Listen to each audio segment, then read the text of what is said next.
Hello everyone, welcome to my YouTube channel and you are watching SP Education TV. Here is Mrs. Sumanpreet Kaur.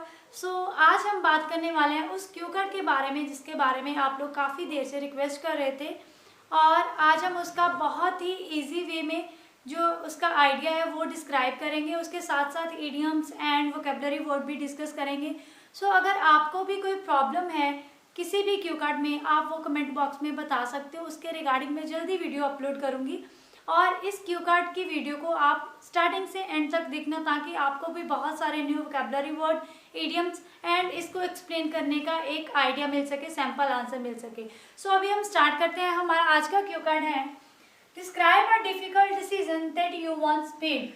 आपने एक difficult decision के बारे में बताना है जो आपने बनाया था कभी. ठीक है. First question is what the decision was. कौन सा डिसीजन था वो. When you made the decision, कब आपने वो डिसीजन बनाया था. How long did it take you to make the decision, और आपको कितना टाइम लगा था उस डिसीजन को बनाने के लिए. And explain why it was a difficult decision to make, और ये क्यों एक डिफिकल्ट डिसीजन था बनाने के लिए. सो यहाँ पे हम पहले तो डिफिकल्ट डिसीजन के बारे में ही एक जर्नल लाइन जो है वो लिखेंगे. जैसे हमारे यहाँ पे जर्नल लाइन है decision making is a crucial skill. जो डिसीजन मेकिंग है एक क्रूशियल स्किल है. क्रूशियल का मतलब होता है इम्पॉर्टेंट. हमारा यहाँ पे एक वोकैबुलरी वर्ड है कि जो डिसीजन मेकिंग स्किल है ये बहुत ही एक इम्पॉर्टेंट स्किल है. I deem that each decision is arduous in its own way. I deem that, deem का मतलब होता है थिंक, कि मुझे लगता है कि हर डिसीजन जो है वो एक अपने आप में बहुत टफ होता है. आर्डुअस का मतलब होता है difficult, tough. In this contemporary era, making decisions is a daunting task. इस मॉडर्न जमाने में जो डिसीजन बनाना है वो एक daunting टास्क है. daunting का मतलब होता है डिफिकल्ट भी बोल सकते हो, डिस्करेजिंग, हार्ड, डिफिकल्ट. ये बहुत ही डिफिकल्ट टास्क है आज के ज़माने में कोई भी डिसीजन लेना. Due to the numerous choices, क्योंकि हमारे पास बहुत सारी चॉइसेस होती हैं. न्यूमरस का मतलब होता है मैनी. इसकी जगह पे आप अम्पटीन भी लिख सकते हो. ये भी हमारा एक वोकैबुलरी वर्ड होता है मैनी के लिए, umpteen. Due to the umpteen choices. Here I would like to talk about a decision that was difficult for me to make. आज मैं बात करने वाला हूँ उस डिसीजन के बारे में जो मेरे लिए मुश्किल था बनाना. I vividly remember few years back, कि मुझे अच्छे से याद है कि कुछ साल पहले आई was in a state of confusion. मैं कन्फ्यूजन की स्टेट में था, मतलब मैं कन्फ्यूजन में था जहां आप बोल सकते हो dilemma,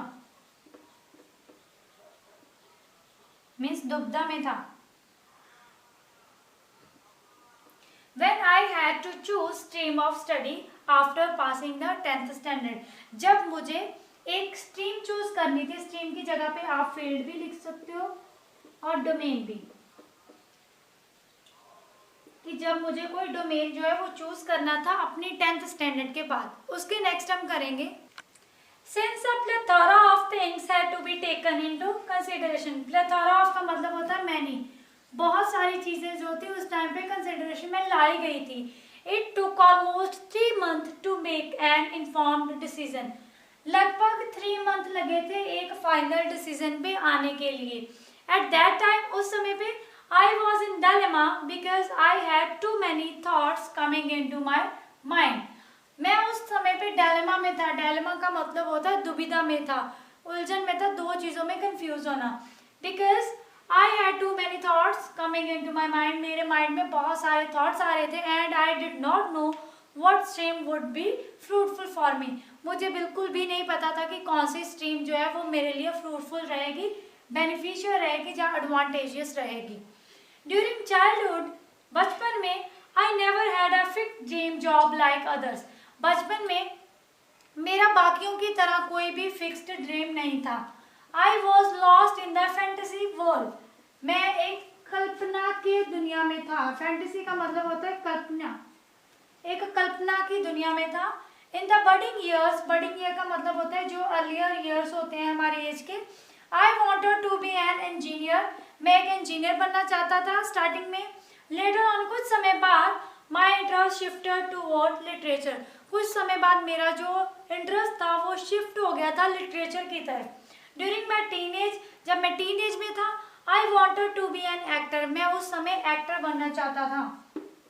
the confusion started when many of my friends had opted for the non medical stream. मेरा जो कन्फ्यूजन था उस समय स्टार्ट हुआ था जब मेरे बहुत सारे जो फ्रेंड्स थे उन्होंने ऑप्ट कर लिया था। ऑप्ट का मतलब होता है चूज कर ली थी non medical stream. However, my inclination was toward the commerce domain because I wanted to study business. But मेरा झुकाव किसकी तरफ था? इंक्लिनेशन का मतलब होता है झुकाव। मेरा इंक्लिनेशन किसके तरफ था? कॉमर्स डोमेन, डोमेन का मतलब होता है फील्ड, कॉमर्स फील्ड की तरफ था, क्योंकि मैं जो है बिजनेस की स्टडी करना चाहता था। उससे नेक्स्ट हम करेंगे। On the other hand My parents were compelling me to join the non-medical stream. जो मेरे पेरेंट्स थे वो भी मुझे कंपेल कर रहे थे। कंपेल का मतलब होता है फोर्स करना, ठीक है। मेरे पेरेंट्स भी जो थे मुझे फोर्स कर रहे थे कि मुझे नॉन मेडिकल स्ट्रीम जो है वो ऑप्ट करनी चाहिए। At that time I was in hot water, उस समय मैं हॉट वाटर में था। इन हॉट वाटर हमारा इडियम होता है जिसका मतलब होता है इन अ डिफिकल्ट सिचुएशन।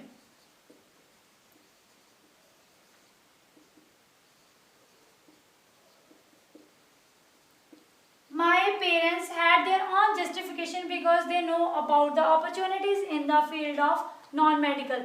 मेरे पेरेंट्स जो थे उनकी अपनी पर्सनल जस्टिफिकेशन थी कि क्योंकि उन्हें पता था कि कौन से मौके जो हैं वो नॉन मेडिकल स्ट्रीम के स्टूडेंट्स को मिलते हैं। But rather than going against my parents' decision, कि मतलब उनके अगेंस्ट जाने के अलावा मैंने ये सोचा कि I decided to do a bit of research before I took my final decision. मैंने डिसाइड किया कि मुझे थोड़ी सी रिसर्च कर लेनी चाहिए अपना फाइनल डिसीजन लेने से पहले। Then I talked to my school teacher, she had taught me for more than 10 years, ठीक है। देन मैंने अपने स्कूल के टीचर से बात की जिन्होंने मुझे 10 साल से ज़्यादा पढ़ाया था। And she was well aware of my capabilities, strength and weakness. वो मेरी कैपेबिलिटी के बारे में भी जानते थे, मेरी क्या स्ट्रेंथ है वो भी जानते थे और मेरी क्या वीकनेस है वो भी जानते थे। She too recommended me to go for business studies, उन्होंने भी मुझे रेकमेंड किया था, मुझे सलाह दी थी कि मुझे बिजनेस स्टडी में ही जाना चाहिए। देन उससे नेक्स्ट हम करेंगे। She consulted and convinced my parents to let me join commerce stream, उन्होंने मेरे पेरेंट्स के साथ सलाह मशवरा किया और उन्हें मनाने की कोशिश की कि वो मुझे कॉमर्स स्ट्रीम जो है वो ज्वाइन करने दें। Because it is not a piece of cake to perform well in academic without interest. ये इतना आसान नहीं है। Not a piece of cake हमारे यहाँ पे एक इडियम है जिसका मतलब होता है नॉट ईजी। ये इतना आसान नहीं है कि उस स्ट्रीम में अच्छा परफॉर्म किया जाए जिसमें किसी का इंटरेस्ट ही ना हो। Finally my parents agreed, finally मेरे पेरेंट्स जो थे वो मान गए थे। And I took this difficult decision, और मैंने ये डिफिकल्ट डिसीजन जो था वो ले लिया था। To make the long story short, मतलब ये कंक्लूड के लिए हमारा अगेन एक इडियम है। It was the scenario when I took a lot of time to take a decision, ये एक समा था जब मैंने एक डिसीजन लिया और वो बहुत ही ज़्यादा समय में लिया। ये था हमारा आज का क्यू कार्ड। होप है आपको सारा कुछ समझ आया होगा अच्छे से। हमने इसमें vocabulary, word, idiom and side by side अपने क्वेश्चंस भी कवर अप किए हैं। और यहाँ पे मैंने आपको बहुत ही इजी वे में ये डिस्क्राइब करने की कोशिश की है। अगर आपको फिर भी कोई प्रॉब्लम है आप कमेंट बॉक्स में कमेंट करके बता सकते हो। So thank you so much, have a nice day.